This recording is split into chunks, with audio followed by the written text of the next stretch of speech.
सदाशिवसमारम्भां शङ्कराचार्यमध्यमाम् अस्मदाचार्यपर्यन्तां वन्दे गुरुपरम्पराम्।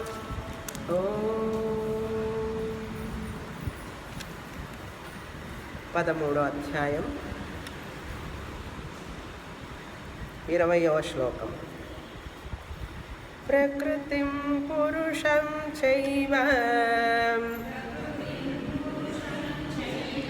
విద్యనాది ఉభావపి వికారాంశ గుణాంశైవ విద్ధి ప్రకృతి సంభవాన్.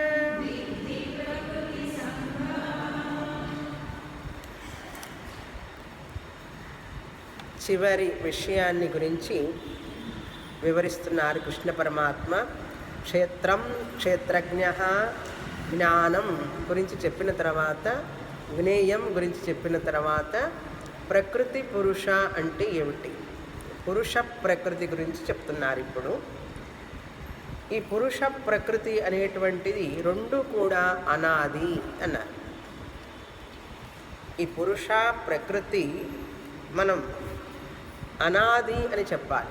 అనాది అంటే మొదలు లేనటువంటి, ఆది లేనటువంటి, బిగినింగ్లెస్ అంటారు. అనాది అంటే పురుషుడు అంటే చైతన్యం, ఆత్మ, కాన్షియస్నెస్ అని అర్థం. ప్రకృతి అంటే మ్యాటర్. అపరాప్రకృతి, పరాప్రకృతి అని 9వ అధ్యాయంలో 7వ అధ్యాయంలో విన్నాం.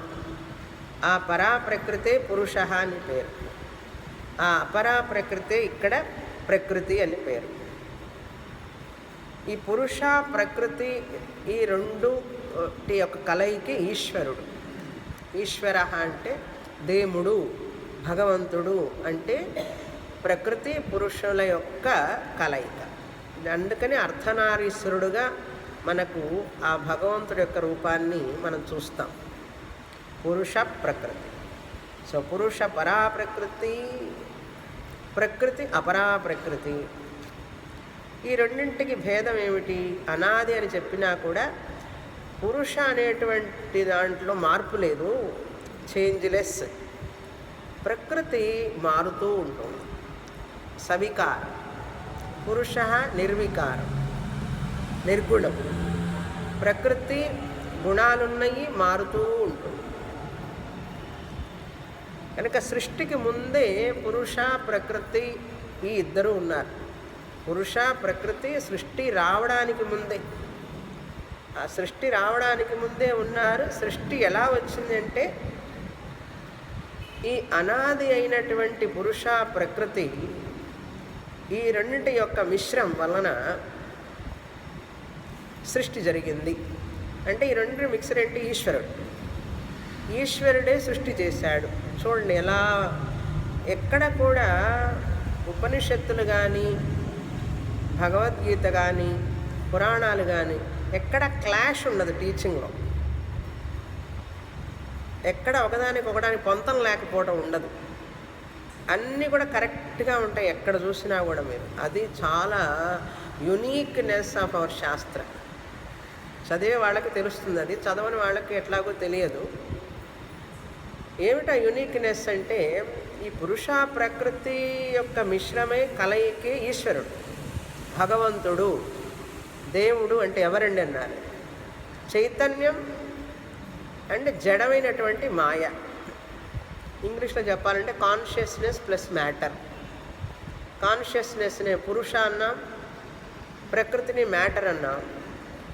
Energy matter, matter in motion is energy, energy in motion is matter. కదిలేటటువంటి ఎనర్జీ ప్రకృతి.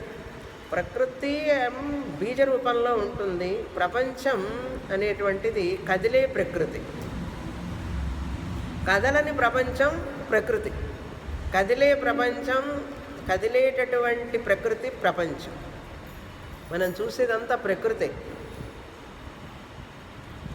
కానీ ఏ రూపంలో ఉందంటే చాలా వైలెంట్గా మారుతూ కదులుతూ ఉన్నది. ఇది కదలని స్థితి వస్తే అది బీజ రూపంలో ఉన్న ప్రకృతి అంటాం. మామూలుగా తెలుగులో కూడా అంటాం దాని ప్రకృతి ఏమిటంటే దాని మూల రూపం అని అర్థం. బీజ రూపం అంటాం, దాన్ని ప్రకృతి అంటారు. ఆ ప్రకృతి మాయ వలన ఈ యొక్క సృష్టి జరుగుతుంది, జీవుల సృష్టి. ఆ జీవుల సృష్టి ఎలా జరిగింది అంటే మనం అనుకుంటాం దేవుడు సృష్టి చేశాడు, ఈశ్వరుడు అన్నాం కదా, భగవంతుడు కదా. మనందరం ఏమనుకుంటాం, భగవంతుడు అందరినీ సృష్టి చేశాడు. అందరినీ సృష్టి చేస్తే ఎందుకంటే ఇట్లా సృష్టి చేశాడు అని ప్రశ్న వస్తున్నది కదా. రోగాలు ఎందుకు సృష్టించాడు, దోమలను ఎందుకు సృష్టించాడు, ముసలితనం ఎందుకు రావాలి, చేసేవాడేదో సరిగ్గా చేయొచ్చు కదా అనే ప్రశ్న వస్తుందా లేదా. ఆయనకి లేదండి, అంత ఆడుకుంటున్నాడు ఆయన అన్నాడు. ఆయన ఆడుకుంటున్నాడు అన్నప్పుడు భగవంతుడి మీద నింద వేస్తాం కదా. ఆయనకి లీలైతే నాకు దుఃఖం, నా దుఃఖం చూస్తుంటే ఆయనకు ఆనందంగా ఉన్నదా అని ప్రశ్న వస్తుంది కదా. అడుగుతున్నారా లేదా భక్తులు? నేను ఇంత దుఃఖపడుతుంటే నువ్వేమో మాత్రం హాయిగా ఆనందంగా ఉన్నావని అడుగుతున్నాం కదా. శాస్త్రం అంటుంది ఈ ప్రశ్న సరియైనది కాదు. నీకు దుఃఖం రావడానికి, వ్యాధి రావడానికి, కష్టపడడానికి, మరణానికి, ఈ రోగాలకి, ముసలితనానికి ఆయన కారణం కాదు. అందుకని ఏది కారణం అనేది మనకు తెలియదు. శాస్త్రం చెప్తుంది దానికి వేరే కారణం ఉన్నది అని. ఏమిటి ఆ కారణం అంటే భగవంతుడు కూడా సృష్టికి కారణమే. భగవంతుడు కూడా ఈ సృష్టి చేయడానికి కారణమే, కానీ ఆయనే మాత్రమే కారణం కాదు. రెండు కారణాలు ఉన్నాయి. మనం ఇక్కడికి రావడానికి, ఈ శరీరంలోకి రావడానికి రెండు కారణాలు ఉన్నాయి.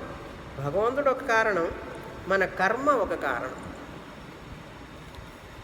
నేను ఎప్పుడు చేశానండి కర్మ అన్నాడు. పోయిన జన్మలో చేశావు. పోయిన జన్మలో నేను ఎందుకు, పోయిన జన్మ ఎట్లా వచ్చింది, ఇప్పుడు ఎందుకు వచ్చానండి అంటే నీ కర్మ అన్నావు. నేను ఎప్పుడు చేశాను కర్మ అంటే పోయిన జన్మలో చేశావు అన్నాను. ఇప్పుడు మళ్ళీ ప్రశ్న వచ్చింది కదా, పోయిన జన్మ ఎట్లొచ్చిందండి అసలు, దానికి కారణం ఏమిటి? అప్పుడు శాస్త్రం చెప్తుంది అంతకుముందు కర్మ. అంతకుముందు కర్మకి మళ్ళీ ఎవరు చేశారు దాన్ని? అంతా జన్మలో చేశామన్న. ఇలా ఎందుకండి నన్ను కన్ఫ్యూజ్ చేస్తారు అని అనిపిస్తుంది మనకు. కనుక కర్మ అనేటువంటిది, సంచితం అనేది కూడా ఆ ప్రకృతిలో ఒక భాగం. అది ఉన్నది. దయానంద స్వామి చెప్తారు, మనందరం మనకు చాలా ప్రాపర్టీ ఉందట. ఏమిటి అంటే అనాదిగా మన దగ్గర ఒకటి ఉన్నది. ఏమిటంటే అజ్ఞానం, ఇగ్నరెన్స్. ఆ అజ్ఞానం అనేటువంటిది మనతో పాటే ఉంటుంది. అదే కర్మ. ఆ సంచిత కర్మ మనల్ని అట్లా తీసుకొస్తూ ఉంటుంది. అందుకని మొదటి కర్మ, మొదటి జన్మ అని అడగవాకు.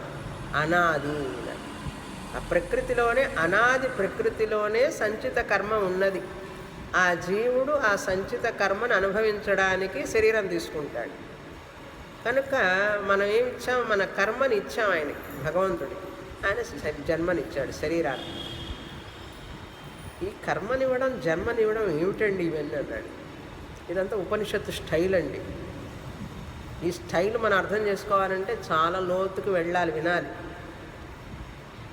అసలు ఈ జన్మనివ్వడం ఏమిటి, ఎలా ఇస్తాడు ఆయన, ఆయన ఇచ్చి అంతటా వ్యాపించి ఎట్లా ఉంటాడు అనేది గ్రహిస్తే ఫైనల్గా ఉపనిషత్తు ఎంత ప్లేఫుల్గా మనల్ని ట్రైనింగ్ ఇస్తున్నది అనేది భలే ఆశ్చర్యం వేస్తుంది. దాన్ని తీసుకొచ్చి ఈయన ఇలా చెప్తారు, కృష్ణ పరమాత్మ ఏమని చెప్తారు చూడండి. ఈ యొక్క 20 శ్లోకంలో విద్ధి అంటున్నాడు, తెలుసుకో. ఏం తెలుసుకోవాలి? ప్రకృతి పురుషం చ ఏవ అనాది ఇతి విద్ధి, ఉభౌ అపి అనాది ఇతి విద్ధి, ఉభావపి, ఉభౌ అపి ఈ రెండు కూడా అనాది అని తెలుసుకో. వాటికి మొదలు లేదు. అందుకని మొదలు ఎక్కడ అని అడగండి. మొదలు ఎక్కడ అని అడిగితే చెప్పినా నీకు అర్థం కాదు, అందుకని అడగవాకు. నాకు అర్థం కాదని మీకు ఎలా తెలుసు? నాకు తెలుసు. ఒకటి ఉదాహరణ కాదు. ఇప్పుడు అవిద్య, అజ్ఞానం ఎప్పుడు మొదలైంది? ఏం చెప్తాం? అజ్ఞానం ఎప్పుడు మొదలైంది? అవిద్య అనేటువంటిది దానికి మొదలు ఉన్నదా, ఆది ఉన్నదా? అంటే అది అనాది అన్నాం. అనాదిగా అంటే మొదలు లేదు దానికి. అవిద్య అనే దానికి కూడా మొదలు లేదు. అవిద్య అంటే అజ్ఞానం. అజ్ఞానానికి మొదలు ఉన్నదా? ఎప్పుడు వచ్చిందండి? ఏప్రిల్ 1 వచ్చిందా? మార్చి 1 వచ్చిందా? జనవరి 1 వచ్చిందా? జనవరి అంటే ఏమిటి తెలుసా? జనానాం వర్రి జనవరి. ఈ 2019 ఎట్లా జరుగుతుందో ఏమో, ఏమవుతుందో ఏమో, ఎట్లా జరుగుతుందో ఏమో. వర్రి స్టార్ట్ అయింది కదా. ఫస్ట్ డే సంతోషంగా ఉండొచ్చుగా. న్యూ ఇయర్, ఫస్ట్ ఇయర్ అంటాం. దేవుడా అన్నీ బాగా జరిగేటట్టు చూడు, ఎక్కడ కష్టాలు రాకూడదు 2019లో. జనానాం వర్రి జనవరి, జనానాం వర్రి జనవరి. పరమార్థానంద స్వామి జోక్గా చెప్తూ ఉంటారు. ఇట్లా వర్రి అవుతుంటాం అన్నమాట. కనుక ఈ అవిద్య అనే దానికి కూడా మొదలు లేదండి. చూడండి, ఇక్కడ చాలా గొప్ప విషయం ఇది. అవిద్య అనే దానికి మొదలు లేదన్నాం, అనాది అన్నాం. ఒకవేళ మొదలే ఉందనుకోండి, దానికి ఒక స్టార్టింగ్ ఉన్నది. అవిద్యకి, అజ్ఞానం కూడా ఒక రోజు ఫలానా బుధవారం మొదలవుతుంది. మొదలు ఉందనుకోండి, దానికి కూడా starting birth, date of birth ఉందనుకోండి. అంతకుముందు లేనట్లే కదా. మొదలు గనక ఉంటే ఇప్పుడేమండి, మనం ఫలానా సంవత్సరం పుట్టామంటాం, అవునా?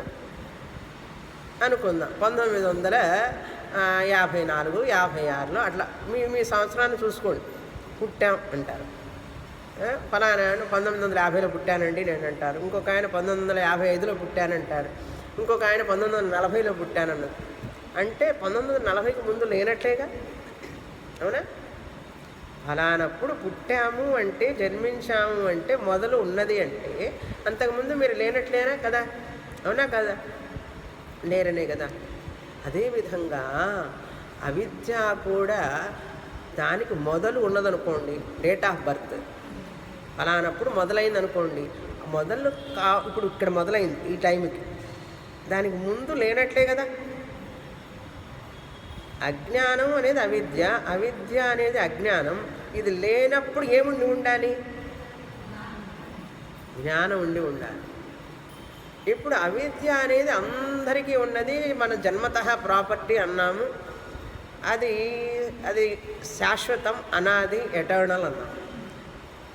అది నువ్వు నమ్మకపోతే దానికి మొదలు ఉన్నది అంటే ప్రాబ్లం ఏమిటో తెలుసా? అది మొదలు ఉన్నది దానికంటే, దానికి మొదటి బర్త్కి ముందు అంటే అది ఉండడానికి ఒక ముందు కనుక ఉంటే దానికి ఒక మొదలు ఉందండి, స్టార్టింగ్ పాయింట్. అది స్టార్ట్ కావడానికి ఒక ముందు అంతా ఏమై ఉండాలి? అందరికీ ఏముండి ఉండాలి? అందరికీ జ్ఞానం ఉండాలి. జ్ఞానం ఉంటే అప్పుడు లిబరేషనే కదా, మోక్షమే కదా. అంటే అవిద్య రావడానికి ముందు అందరూ జ్ఞానులే. జ్ఞానం అంటే మోక్షం, మోక్షం ఎటర్నల్. ఇప్పుడు ఎటర్నల్ మోక్షం ఉన్నప్పుడు ఇంకా అవిద్య స్టార్టింగ్ ఎక్కడ ఉంటుంది? కనుక అవిద్య ఎప్పుడు పుట్టిందండి, ఎప్పుడు మొదలైందని అడగకు. పుట్టింది, మొదలైంది ఫలానప్పుడు అని అన్నామంటే ఈ ప్రాబ్లం వస్తుంది. అంతకుముందు అందరం జ్ఞానమై ఉండాలి, జ్ఞానం ఉంటే ముక్తులమై ఉండాలి, ముక్తులమై ఉంటే మోక్షం వచ్చి ఉండాలి. మోక్షం అనేది శాశ్వతం కనుక అవిద్య అనేది రావడానికి లేదు. ఎంత గంభీరమైన విషయం చూసారా? ఆలోచించండి ఇంటికేట్. ఇది అండి థింకింగ్ అంటే. ఇట్లా ఆలోచిస్తూ ఉంటేనే మనసు బాగా షార్ప్ అవుతుంది. కనుక ఆత్మ అజ్ఞానం అనేది కూడా అనాది, దానికి మొదలు లేదు. మరి ఎట్లా అండి దీని నుంచి బయటపడటం అన్నాడు? అసలు అజ్ఞానాన్ని అంటే ఏమిటో తెలుసుకో ఫస్ట్. అవిద్య అంటే ఏమిటో తెలుసుకో. ఇగ్నరెన్స్ ఇగ్నరెన్స్ అంటున్నావు కదా, దాన్ని తెలుసుకుంటున్నాడు ఆయన. చూడండి కృష్ణ పరమాత్మ ఈ 3 శ్లోకాల్లో అసలు వేదాంతం మొత్తం రంగరించేశారు. అట్లాగే 3 శ్లోకాలు అర్థమైతే చాలు, వేదాంతం మొత్తం అర్థమైపోతుంది. చూడండి, ప్రకృతి పురుష అనాది ఇది విద్ధి. తెలుసుకున్న తర్వాత ఏం చేయాలి, ఏమిటి తర్వాత రెండో లైన్లో వికారాంశ గుణాంశైవ ప్రకృతి సంభవాన్. ఈ పురుష ప్రకృతి ఈ రెండు కూడా అనాది, కానీ ప్రకృతి యొక్క తత్వం ఏమిటంటే వికారం. వికారాన్ అంటే ఇవి వచ్చేవన్నీ ప్రోడక్ట్స్ ఏవేవైతే చూస్తున్నావు నువ్వన్నీ, వీటన్నిటికీ గుణాలు ఉంటాయి. వాటి ప్రాపర్టీస్, ఫంక్షన్, ఫలానా వస్తువు ఫలానా గుణం. ఇప్పుడు ఇది చూడు, తెల్ల గుణం, తెలుపు రంగు, వాసన, గుణాలు ఉంటాయి. వికారం ఇది ఒక ప్రోడక్ట్, మారుతూ ఉంటుంది, గుణాలు ఉంటాయి. ఇది ఎవరి లక్షణం తెలుసా? ఇప్పుడు మీరు పుష్పం చూస్తున్నారంటే మారుతున్నది, గుణాలు ఉన్నాయి, రంగు, వాసన, రుచి కూడా ఉంటుంది. నోట్లో వేసుకుంటే రంగు, రుచి, వాసన, ఈ 3 ఉన్నాయంటే గుణాలు. ఇవి ఎట్లా వచ్చినాయిట? ప్రకృతి సంభవాన్, ప్రకృతి వలన వచ్చింది. సంభవం అంటే ఉత్పత్తి, పుట్టడం, ప్రకృతి వలన వ్యక్తమవుతున్నది. వికారాన్, ఈ కార్యరూప వస్తువులన్నీ కూడా గుణాంశ, గుణములతో కూడి, సత్వగుణం, రజోగుణం, తమోగుణం, ఇట్లాంటివన్నీ గుణాలతో. ఒక పుష్పమే కాదు, ఈ శరీరం, మనస్సు కూడా.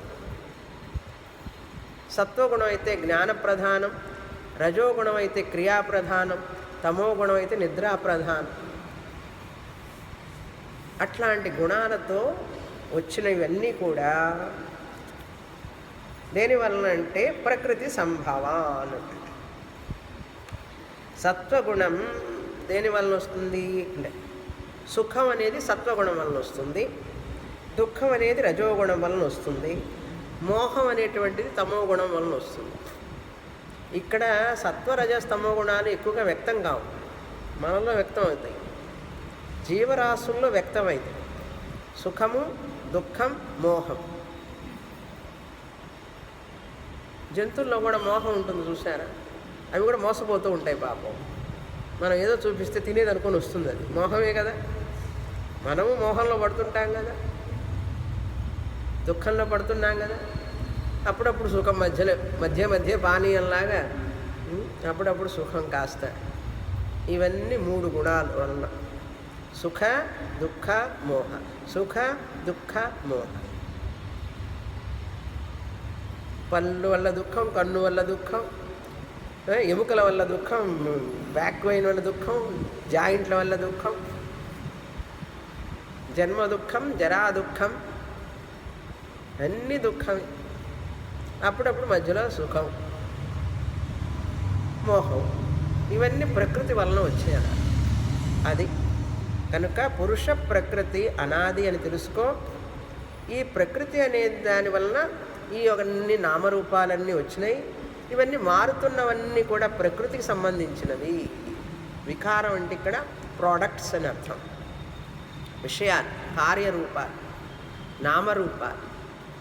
ఏమండి, మీరు చూసే ప్రతి రూపం దానికి ఒక పేరుందా? ఉన్నదా లేదా? ప్రతి దానికి ఒక పేరుంది, ప్రతి దానికి ఒక రూపం ఉంది.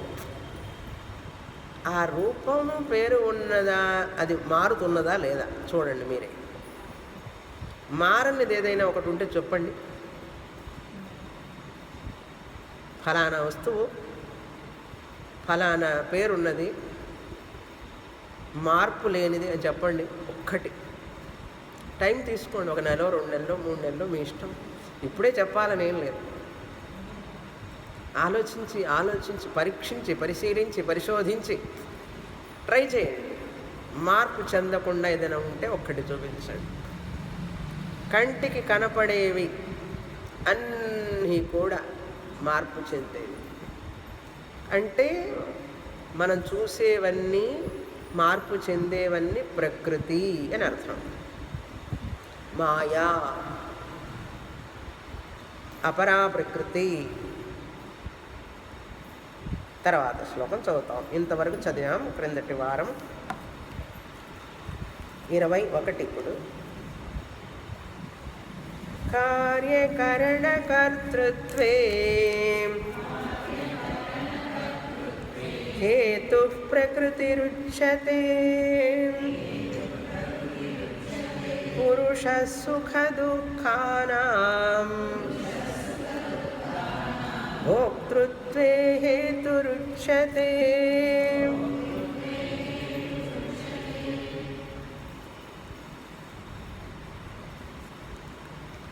ఇది మహావాక్య శ్లోకం. అంటే మహావాక్యం అంతటి విషయాన్ని చెప్పేటటువంటి శ్లోకం. 2 విధాలుగా చదవచ్చు ఇక్కడ. కార్యకరణకర్తృత్వే ఒక విధంగా ఉన్నది, కార్యకారణకర్తృత్వే అని కూడా చెప్పచ్చు. కార్యకరణకర్తృత్వే హేతుః ప్రకృతిః ఉచ్యతే. కార్యం అంటే శరీరం, కరణం అంటే సూక్ష్మ శరీరం. కార్యం అనేది స్థూల శరీరం, కరణం అంటే సూక్ష్మ శరీరం. స్థూల శరీరం సూక్ష్మ శరీరం కలిపి స్థూల సూక్ష్మ శరీర సంఘాతం కార్యకరణ సంఘాతం. కర్తృత్వే దీన్ని ఉత్పత్తి చేయడంలో ఈ యొక్క శరీరాన్ని, స్థూల శరీరాన్ని, ఫిజికల్ బాడీ, తర్వాత సటిల్ బాడీ, ఈ రెండింటి యొక్క ఉత్పత్తికి హేతు కారణం. కర్తృత్వం అంటే వాటి యొక్క ఉత్పత్తికి కారణం ప్రకృతి ఇది ఉచ్యతే. ప్రకృతే కారణం. అందుకని ప్రకృతి అని చెప్పి పిలవాలి దీన్ని. ప్రకృతి స్థూల శరీరం, మనస్సు 2 ప్రకృతి వలన వచ్చినాయి. పురుషుడు ఏం చేస్తాడు ఇప్పుడు? పురుషః భోక్తృత్వే సుఖదుఃఖానాం హేతుః ఉచ్యతే. ఇక్కడ పురుషః చైతన్యం, భోక్త పురుషః ఉచ్యతే.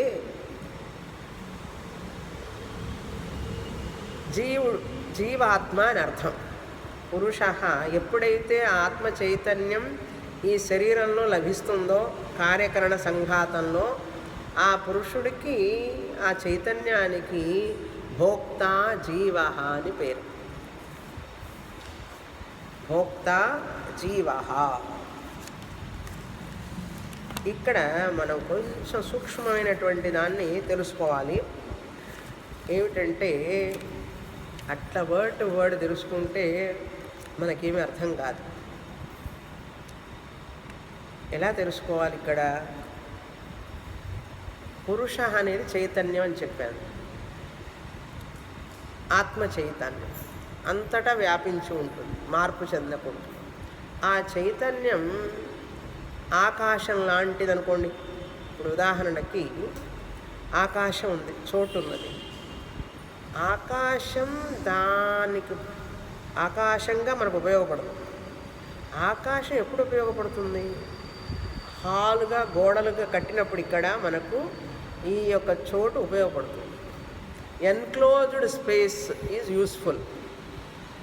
అన్ఎన్క్లోజ్డ్ స్పేస్ అవచ్ఛిన్న ఆకాశం, దీన్ని అవచ్ఛిన్న ఆకాశం అంటారు. అవచ్ఛిన్నం అంటే ఎన్క్లోజ్డ్, గోడల ద్వారా ఇది మనకు ఇక్కడ లభిస్తున్నది కనుక ఇక్కడ చక్కగా కూర్చున్నాం. ఏమండి, గోడలు లేకుండా, హాల్ లేకుండా ఫ్యాన్ను బిగించగలరా? బిగించలేరు. లైట్లు బిగించగలరా? లేదు. లైట్లు కావాలి, ఫ్యాన్ కావాలి, చోటు కావాలి, కూర్చోవాలి, క్లాస్ వినాలి అంటే మీకు ఇప్పుడు ఏం కావాలి? అసలు గోడలు కావాలి. చోటు ఉన్నది ఆల్రెడీ.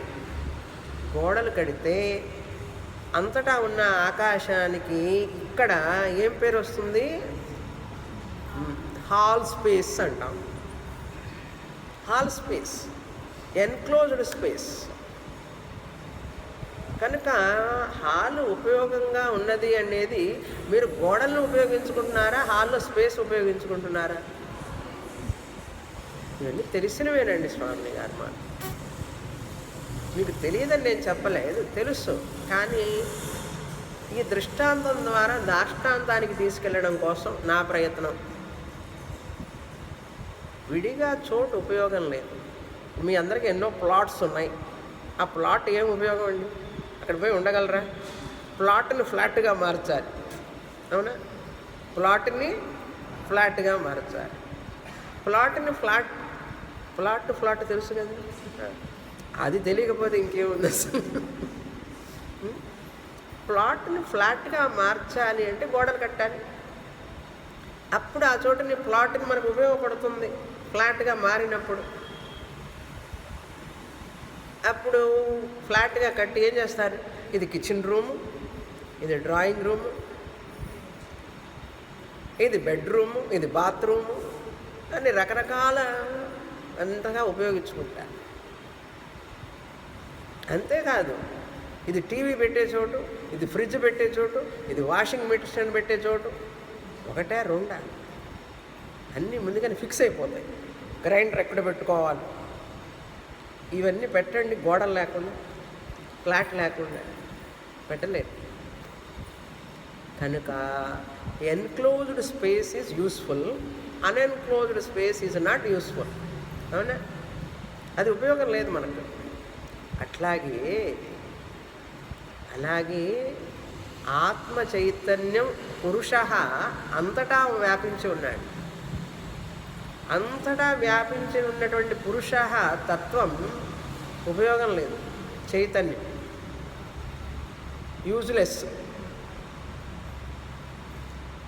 స్వామీజీ ఇంకా జోక్గా చెప్తుంటారు, ఇంట్లో పురుషులు యూజ్లెస్, ఏం పని చేయరు, అందరు స్త్రీలే చేస్తూ ఉంటారు ఎక్కువగా పని. పురుషులు అందరూ చేసినవన్నీ అనుభవిస్తూ ఉంటారు, హాయిగా తింటూ ఉంటారు. వేదాంతంలో పురుషు కూడా అంతే, ఏమీ చేయడు. ఆత్మ చైతన్యం తప్పుగా అనుకోకండి, చెప్తున్నాయి.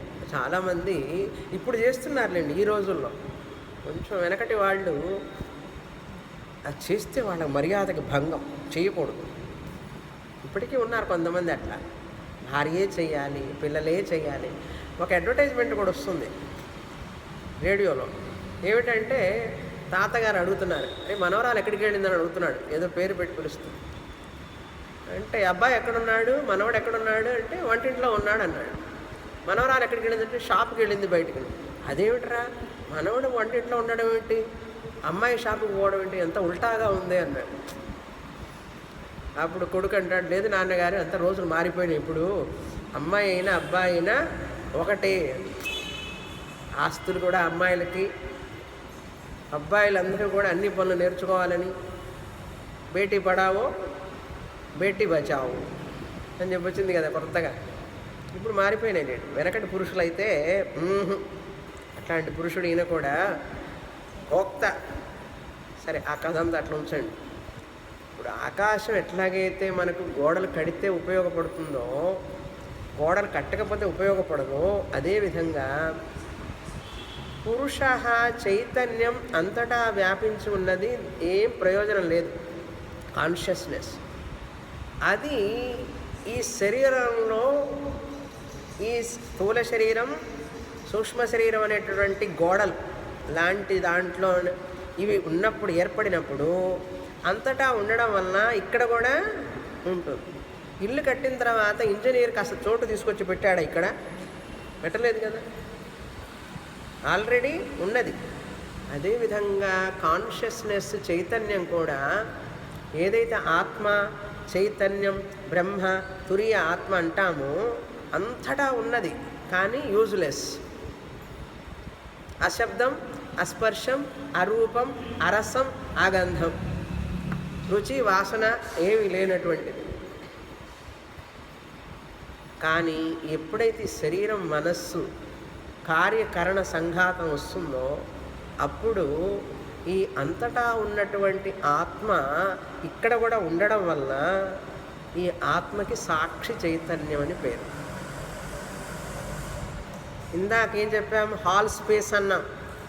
గోడలు ఎప్పుడైతే వచ్చినాయో హాల్ స్పేస్ అన్నాం,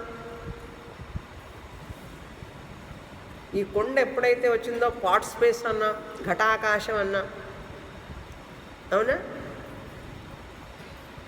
అంతకుముందు కొండ రావడానికి ముందు ఘటాకాశం అనేది లేదు, పాట్ స్పేస్ అనేది లేదు. కొండ వచ్చిన తర్వాతనే దీన్ని ఏమన్నా ఈ స్పేస్ని పాట్ స్పేస్. అట్లాగే ఈ కార్యకరణ సంఘాతం కర్తృత్వే ప్రకృతి ఎప్పుడైతే ఈ యొక్క శరీరాన్ని మనస్సుని వికార గుణాలతో ఉన్నటువంటి దాన్ని సృష్టి చేస్తుందో, ఆ చైతన్యం ఆల్రెడీ ఉన్నటువంటి చైతన్యానికి, పురుష ఆత్మ చైతన్యానికి సాక్షి చైతన్యం అని పేరు. ఆ సాక్షి చైతన్యం భోక్త.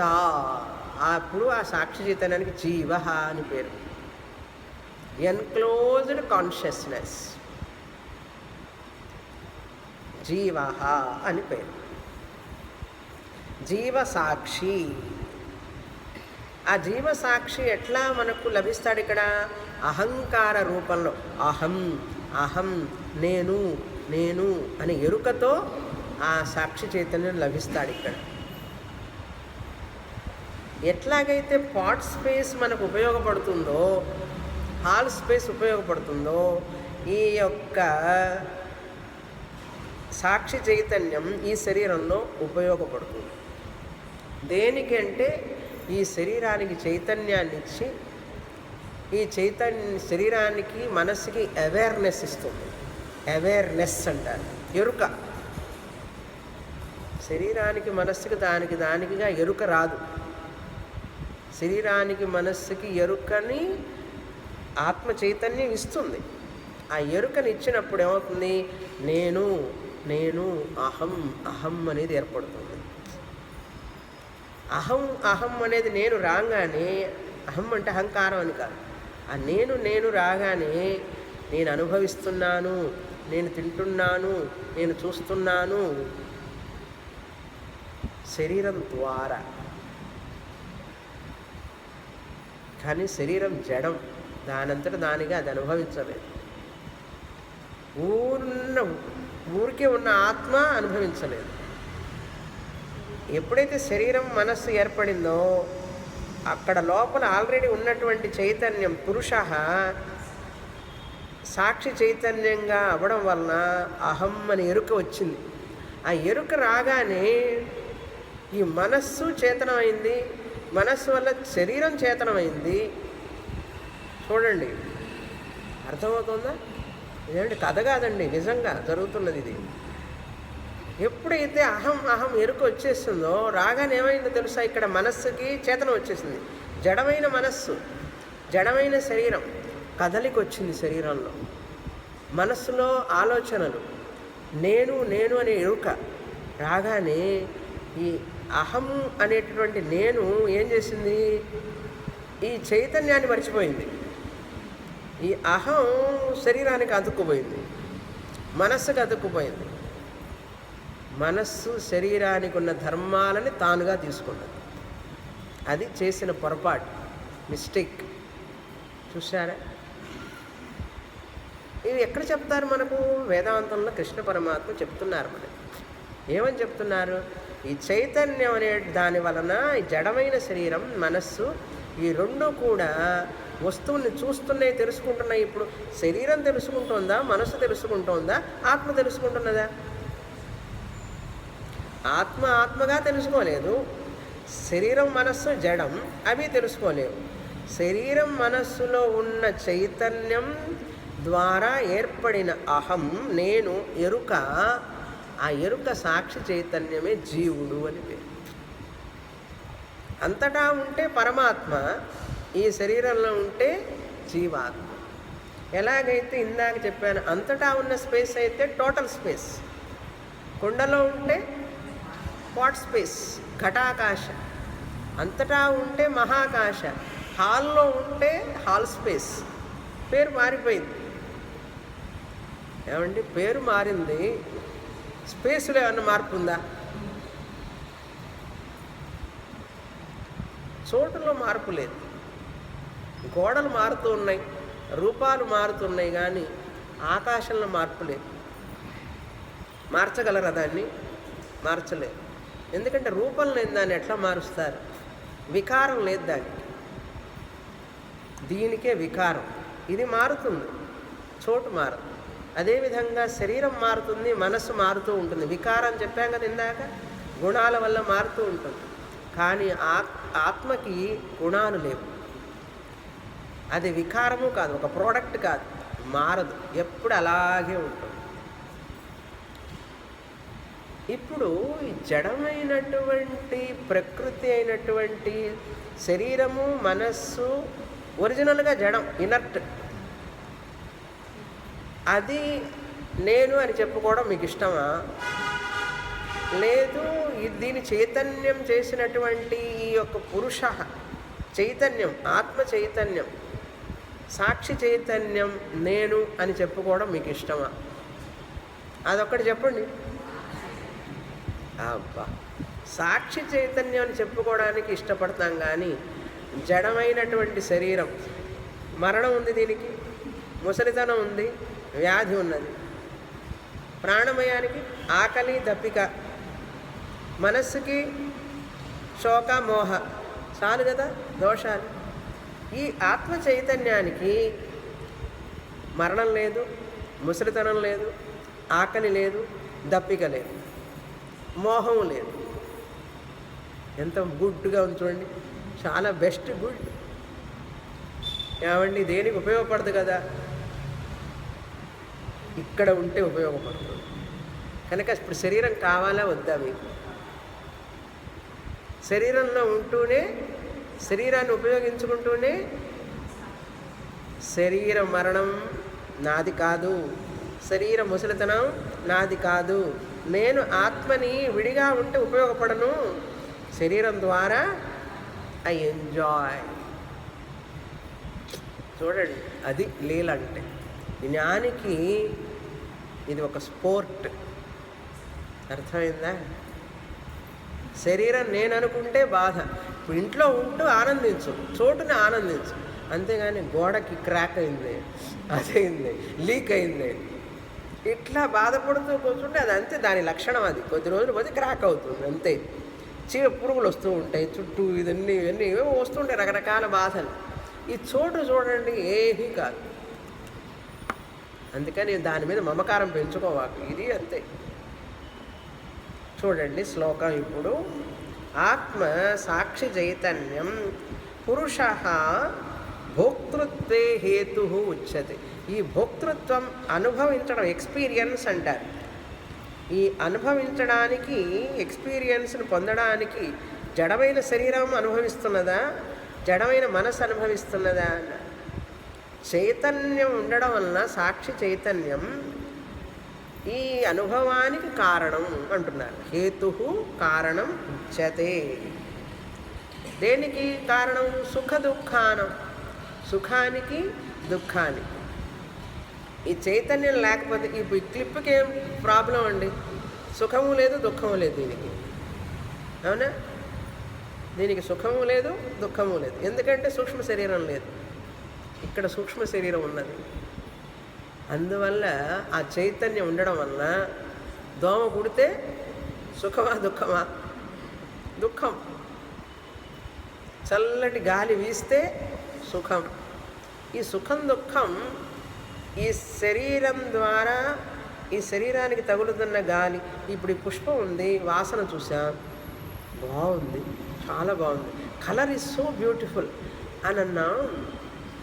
ఈ యొక్క సుఖం అనేది అనుభవానికి వస్తున్నది కదా. ఈ జడమైన ముక్కుకు వస్తున్నదా, జడమైన మనస్సుకు వస్తున్నదా? ఈ సుఖం రావడానికి కారణం ఎవరై ఉండాలి? సాక్షి చైతన్యం. సాక్షి చైతన్యం ఈ జడమైన మనస్సుని చేతనం చేసి, సాక్షి చైతన్యం ఈ జడమైన శరీరాన్ని మనస్సు ద్వారా చైతన్యం చేసి, ఈ సుఖాన్ని దుఃఖాన్ని కారణం అవుతున్నది. సుఖ దుఃఖానికి కారణం అవుతుంది. ఇది సుఖం అనుకోండి, దోమ కుడితే దుఃఖం. ఇప్పుడు ఈ క్లిప్ని దోమ కొట్టగలదా? ఈ క్లిప్ ఈ పుష్పాన్ని అనుభవించగలదా? వాసన బాగుంది అని అంటుందా? అనలేదు. ఎందుకంటే ఇక్కడ సూక్ష్మ శరీరం, మనస్సు లేదు, వ్యక్తం కావడం లేదు. అందువల్ల చేతనం లేదు, అవేర్నెస్ లేదు, ఎరుక లేదు. నేను క్లిప్పునని క్లిప్పుకి ఎరుక ఉన్నదా? లేదు.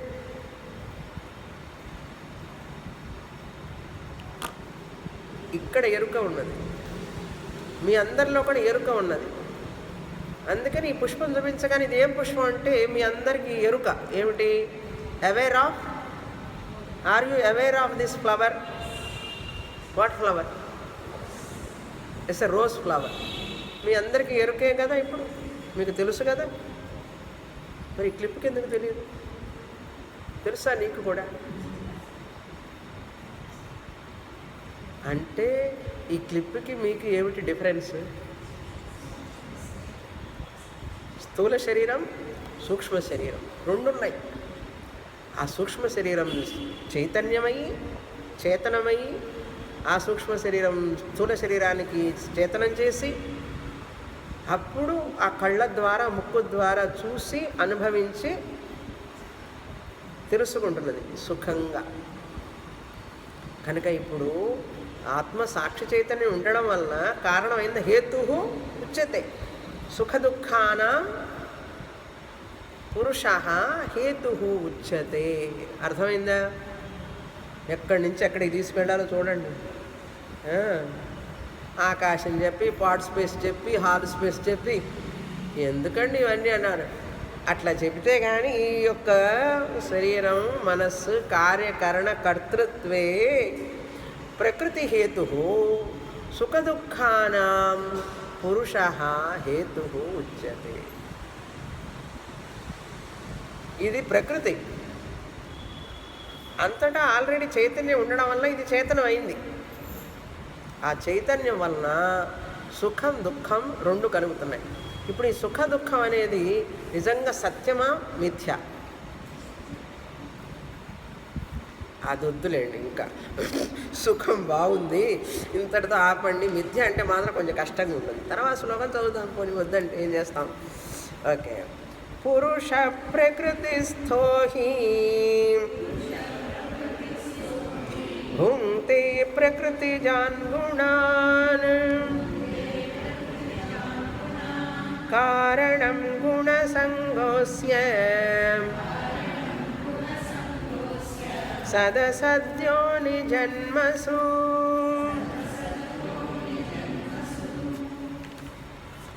జాగ్రత్త, స్వప్న, సుషుప్తి. మనకు జాగ్రత్త మేలుకొనడం, వేకింగ్ స్టేట్. స్వప్న డ్రీమ్ స్టేట్, కలగంటాం. సుషుప్తి నిద్రపోతాం. ఈ మూడు అవస్థలు కూడా ప్రకృతి శరీరానికి సంబంధించినవి.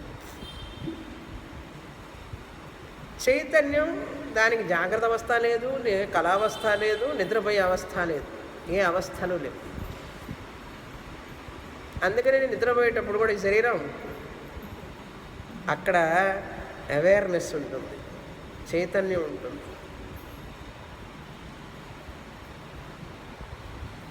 చిద్రూపి పరదేవత భగవతి శ్రీరాజ రాజేశ్వరి. చిద్రూపి అంటే ఎవరు? కాన్షియస్నెస్, సాక్షి చైతన్యం. పరదేవత, అల్టిమేట్ ట్రూత్ భగవతి శ్రీరాజ రాజేశ్వరి. కనుక ఈ చిద్రూపి అనేటువంటిది లలితా సహస్రనామంలో వస్తుంది. చిచ్చేతనా శక్తి అని వస్తుంది. చూడండి లలితా సహస్రనామంలో. చిత్ జడ గ్రంథి అంటారు. కనుక చేతనం అనేటువంటిది ముఖ్యం. శరీరం చేతనం అనేది తానుగా ఏమీ అనుభవించలేదు. శరీరం, మనస్సు, జడం అవి ఏమీ అనుభవించలేదు. ఈ రెండిటి యొక్క కలయిక, మిశ్రం, అహం, ఎరుక వస్తున్నది. ఈ ఎరుక వచ్చినప్పుడు ఈ మిశ్రాన్ని విడివిడిగా చూడగలగాలి. మిశ్రంలో ఉంటూనే మిశ్రాన్ని తెలుసుకోవాలి. చీర కట్టుకొని నేను చీర కాదని చెప్పగలవా లేదా? షర్టు వేసుకున్నాం, నేను షర్టు కాదని తెలుసా లేదా? నేను షర్టు కాదని చెప్పడానికి షర్టు తీయాలా? అవసరం లేదు కదా. షర్టు వేసుకొని నేను షర్టు కాదు. ఏమండి వేసుకొని ఎట్లా చెప్తామండి? ఎందుకు చెప్పకూడదు? వేసుకొని నేను షర్టు కాదని చెప్పచ్చు. అలాగే ఆత్మనైన నేను సాక్షి చైతన్యాన్ని ఈ శరీరాన్ని తొడుక్కొని మనసును తొడుక్కొని నిజంగా తొడుక్కున్నానా? అసలు నేనేమైనా ప్రవేశించాను అందులో? పాపం ఆకాశం ఏమైనా ప్రవేశించిందండి హాల్లో? హాల్ రావడానికి ముందే ఆకాశం ఉన్నది. స్పేస్ ఎంట్రీ అన్నారు ఏమన్నా? నేను హాల్లో ప్రవేశించాను అన్నారు అనుకోండి. ఇప్పుడు మీరు నేను హాల్లో ప్రవేశించాను. ఇప్పుడు హాల్లో నేను ప్రవేశించానన్నప్పుడు ఆత్మ ప్రవేశించిందా శరీరం ప్రవేశించిందా? శరీరం ప్రవేశించింది. అప్పుడు నేను ప్రవేశించానన్నప్పుడు అది లక్ష్యార్థ అయ్యా? లక్ష్యార్థనేనా వాచ్యార్థనేనా? వాచ్యార్థం నేను. 100 మార్క్స్ అందరికీ. అయినప్పటికీ కూడా జడమైన శరీరం ప్రవేశించలేదు. Inert body cannot enter the hall. అప్పుడు నేను ప్రవేశించానన్నప్పుడు ఆత్మ కూడా ప్రవేశించిందా? ఆత్మ ఆల్రెడీ ఇస్ దేర్. ఇప్పుడు ఈ హాల్లోకి కొండ వచ్చిందండి. నేను క్లాసుకు వచ్చినప్పుడు కొండ తీసుకొచ్చా. కొండ తీసుకొచ్చాను. హాల్లో స్పేస్ ఉన్నది, కుండలో స్పేస్ నేను తీసుకొచ్చి పెట్టానా? కొంచెం కష్టంగా ఉంది స్వామి గారు, కొంచెం ఆలోచించండి. చూడండి శ్లోకం చూడండి. పురుషః ప్రకృతిస్థః. ఇప్పుడు అర్థం చూడండి. పురుషః చైతన్యం, ప్రకృతిస్థః శరీరం మనస్సు అనేటువంటి ప్రకృతి లోపల ఉన్నప్పుడు, ఇది ఏర్పడినప్పుడు. ఏమండి ఇంత అద్భుతమైనటువంటి శాస్త్రాన్ని వదిలిపెట్టి జనం అంతా ఎట్లా కాలం గడుపుతున్నారు అనిపిస్తుంది కదా మీకు. అయ్యో మా పిల్లలు వెళ్ళలేదే, మా ఆయన వెళ్ళలేదే, మా ఆవిడ వెళ్ళలేదే అని అనిపిస్తుంది చాలామందికి. వాళ్ళు కూడా వింటే బాగుండే. వినరు, అంత తేలిగ్గా వినరండి. దానికి ఎంతో జన్మల పుణ్యం ఉంటే వింటారు. అట్లని మిమ్మల్ని నిరుత్సాహపరదలుచుకోలేదు. నేను నిరుత్సాహపరచడం కోసం కాదు. అంటే ఎంత ఉన్నతమైనటువంటి జ్ఞానం ఇది. దీన్ని పొందడానికి ఎంత పుణ్యం చేసుకుని ఉంటే అర్హత వస్తుంది. అది వినేటప్పుడు మనకు తెలుస్తుంది, అరే వాళ్ళకి తెలియకపోయిందే అని అనిపిస్తుంది. మీరు వినండి, ముందు మీరు అర్థం చేసుకోండి. పురుషః చైతన్యం, సాక్షి చైతన్యం. అంతటా ఉంటే చైతన్యం, ఇక్కడ ఉంటే సాక్షి చైతన్యం. ప్రకృతిస్థః. ప్రకృతి అంటే ఏం చెప్పాం? శరీరం మనస్సు. ప్రకృతిస్థః. స్థః అంటే ఉండడం లోపల. ప్రకృతిస్థః. స్థః అంటే లోపల ఉండడం. ఎన్క్లోజ్డ్ అంటాం. స్థః ఎన్క్లోజ్డ్. ఏం చేస్తాడు? భుంక్తే ప్రకృతిజాన్ గుణాన్. భుంక్తే ఈ జీవాత్మ ఎప్పుడైతే ఈ ఆత్మ ఈ శరీరంలో లభిస్తూ ఉంటుందో సాక్షి చైతన్యానికి జీవాత్మ అని పేరు. ఆ జీవాత్మ ఏం చేస్తాడు? భుంక్తే ప్రకృతిజాన్ గుణాన్. భుంక్తే అంటే అనుభవించడం, ఎక్స్పీరియన్స్ అంటారు. భుంక్తే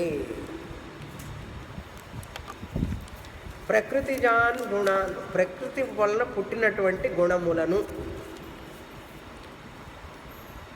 గుణాన్ ప్రకృతిజాన్. ప్రకృతిజాన్ అంటే శరీరం మనస్సుని. ప్రకృతి జాతాన్. ప్రకృతిజాన్. గుణములు ప్రకృతి వలన పుట్టినటువంటి గుణములను. గుణములను అంటే ఏం చెప్పాను ఇందాక? వస్తువులను. గుణాన్. ఇక్కడ గుణములు అంటే ఆ యొక్క సత్వరజస్తమో గుణాలతో కూడినటువంటి వస్తువులను అనుభవిస్తాడు. భుంక్తే. ఎటువంటి సంఘం లేకుండా, వాటితో అటాచ్మెంట్ ఉండదు, వితౌట్ ఎనీ సంఘ. ఇక్కడ భుంక్తే అంటే నిజంగా ఏదో అనుభవిస్తాడని కాదు, సాక్షి రూపంగా విట్నెస్ చేస్తూ ఉంటాడని అర్థం. సాక్షి రూపంగా చూస్తూ ఉంటాడు, విట్నెస్సర్ అని అర్థం. విట్నెస్సర్ ఐది సాక్షి అలోన్. తెలుసుకుంటున్నాం కదా, ఎరుక. ఇది తెల్ల పుష్పము అని ఎరుక. ఇప్పుడు తెలుసుకోవడం దానికి దాన్ని మనం ఏం చెయ్యక్కర్లా. నేనేం చెయ్యకుండానే నేను ఐఎమ్ విట్నెస్ కాన్షియస్నెస్. ఇప్పుడు మనం ఇలా ఉన్నాం, మన ముందు ఒక అద్దం పెట్టారు. అద్దం పెట్టంగానే మీ యొక్క రూపం అందులో ప్రతిఫలించింది కదా, రిఫ్లెక్ట్ అయిందా? దానికి మీరేం చేశారు? ఏం చేయలేదుగా. మీరేమైనా ఎంటర్ అయినారా అద్దంలో? అది నా సమక్షంలోకి రాగానే నేను అందులో ప్రతిఫలిస్తాను, అంతేగాని నేనేం చేయలేదు, నేనేం చెయ్యక్కర్లేదు. అదేవిధంగా ఆత్మ చైతన్యం ఎప్పుడైతే మనస్సు శరీరం ఏర్పడుతుందో ప్రకృతి వలన, నేను ఆల్రెడీ ఉండడం వలన అక్కడ ప్రకృతిస్థ భుంక్తే గుణాన్. ఆ శరీరంలో ఉన్నటువంటి, మనస్సులో ఉన్నటువంటి ఆ సత్వ రజస్తమో గుణాలతో కూడిన ప్రకృతితో కూడినటువంటి శరీరం, మనస్సు ప్రకృతి వలన పుట్టినాయి కదా, వాటి గుణాలని నేను సాక్షి రూపంగా చూస్తూ ఉండడమే భుంక్తే అంటే అర్థం. అంతేకంటే అనుభవించడం కాదు. ఆత్మ ఏమీ అనుభవించదు పాపం. విట్నెస్సర్, సాక్షిగా చూడడం. సాక్షిగా మాత్రం నేను వాటిని అలా చూపిస్తూ ఉంటాను. అది ఇక్కడ భుంక్తే అంటే. ప్రకృతిజాన్ గుణాన్, ప్రకృతితః జాతాన్ గుణాను, సుఖ దుఃఖములను, ఆ గుణములను. సత్వగుణ సుఖ వృత్తి. ఇప్పుడు మన మనసులో సుఖవృత్తి చూడండి. ఇప్పుడు ఈ పుష్పం ఉంది, ఇది ముక్కు దగ్గర పెట్టుకోగానే ఎంత బాగుంది వాసన, సుఖం అనిపించింది. థాట్, సుఖవృత్తి, ప్లెజెంట్ థాట్. ఈ ప్లెజెంట్ థాట్ అని ఎవరికి తెలుసు? Who is the awarer, conscious of? అది భుంక్తే అంటే అక్కడ సాక్షి చైతన్యం. I am the witnesser of that pleasant thought rising in the mind. I, the consciousness, ఆత్మ చైతన్యం, సాక్షి చైతన్యం. ఆ ప్లెజెంట్ థాట్ వచ్చినప్పుడు మనసులో ప్లెజెంట్గా ఉన్నది అని అవేర్నెస్. ఆ అవేర్నెస్ ముక్కుకు వచ్చిందా, మనసుకు వచ్చిందా, శరీరానికి వచ్చిందా, పుష్పానికి వచ్చిందా? ఆ ఎరుక అనేది ఆ వృత్తి చేతన వృత్తి. మనస్సు చేతనమైంది, శరీరం చేతనమైంది. శరీరం ఈ పువ్వును లిఫ్ట్ చేసింది, ముక్కు దాకా తీసుకువెళ్ళింది. ఆత్మ ఏమన్నా చేసిందా ఇప్పుడు? ఏమీ చేయలేదు. అది భుంక్తే అంటే ఇక్కడ ఎక్స్పీరియన్సెస్ అంటే విట్నెస్సర్ అని అర్థం. విట్నెస్ కాన్షియస్నెస్, అవేర్నెస్, ఎరుక అని అర్థం. ఇప్పుడు ఆ ఎరుక ముఖ్యమా, జడమైన పుష్పం ముఖ్యమా, జడమైన మనస్సు ముఖ్యమా, జడమైన ఇంద్రియం ముఖ్యమా, జడమైన శరీరం ముఖ్యమా? మీరే చెప్పండి. చేతనమైనటువంటి ఆ ఆత్మ ఎరుక అనేది శరీరం మనస్సు లేకుండా ఎరుక రాదు. శరీరం మనస్సు ఇంద్రియాలు లేకుండా ఎరుక అనేది ఏర్పడదు. అవేర్నెస్ అనేది ఏర్పడదు. అవేర్నెస్, ఎరుక అనేది రావాలంటే చైతన్యంలో ఇది ఉండాలి. ఇప్పుడు అద్దం లేకుండా మీ యొక్క ముఖం ప్రతిబింబం కనపడుతుందా? మీ ముఖం కనపడాలంటే ఏం కావాలి? ఎంత అందంగా ఉన్నా మీరు మీ ముఖాన్ని మీరు చూసుకోలేరు. కనుక మీ ముఖం ఒక ప్రతిబింబం ఏర్పడాలంటే అద్దం కావాలి. అదేవిధంగా ఆత్మ చైతన్యమైన నేను సాక్షిగా, ఎరుకగా, అవేర్నెస్గా వ్యక్తం కావాలంటే నాకు శరీరం కావాలి, మనస్సు కావాలి. అది నా ప్రకృతి, మాయాశక్తి నాది. కనుక దాంట్లో నేను వ్యక్తం అవుతాను. కనుక ఇందులో ఏది ముఖ్యమనేది తెలుసుకోండి. ఇదంతా శరీరము, మనస్సు, ఇంద్రియాలు, భోగించే వస్తువులు. అదేవిధంగా రుచి, శబ్దం, ఏదైనా సరే పంచ ఇంద్రియాలతో మనం అనుభవించేవన్నీ కూడా ఇదే వరుస. ఇది చదవకుండా, తనను తాను తెలుసుకోకుండా ఎంఎస్ చదువుతాడు, ఎంఈ చదువుతాడు, బీటెక్ చదువుతాడు, ఎంబీఏ చదువుతాడు, లా చదువుతాడు, డాక్టర్ చదువుతాడు, దేశాలన్నీ తిరుగుతాడు.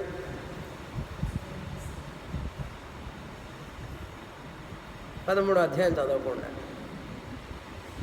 తెలుసుకోకుండా. చెప్పండి మీరే, ఆ చదువు ముఖ్యమా, ఈ చదువు ముఖ్యమా? ఇప్పుడు మీరే డిసైడ్ చేయగలరు. ఇప్పుడు మీరు గొప్పవాళ్ళ, మీ పిల్లలు గొప్పవాళ్ళ? మా అబ్బాయికి చాలా నాలెడ్జ్ అండి అన్నాడు. ఇప్పుడు మీరు చెప్పండి, మీ నాలెడ్జ్ గొప్పదా, వాళ్ళ నాలెడ్జ్ గొప్పదా? వాళ్ళు చదివేదంతా మ్యాటర్, మీరు చదివేది చైతన్యం గురించి, మీ గురించి. కనుక ఏమిటి? ఈ లోపల టైం అయిపోయింది. వచ్చే వారం చూస్తాం. పూర్ణమద పూర్ణమిదం పూర్ణముదచ్యతే పూర్ణస్య పూర్ణమాదాయ పూర్ణమేవావశిష్యతే.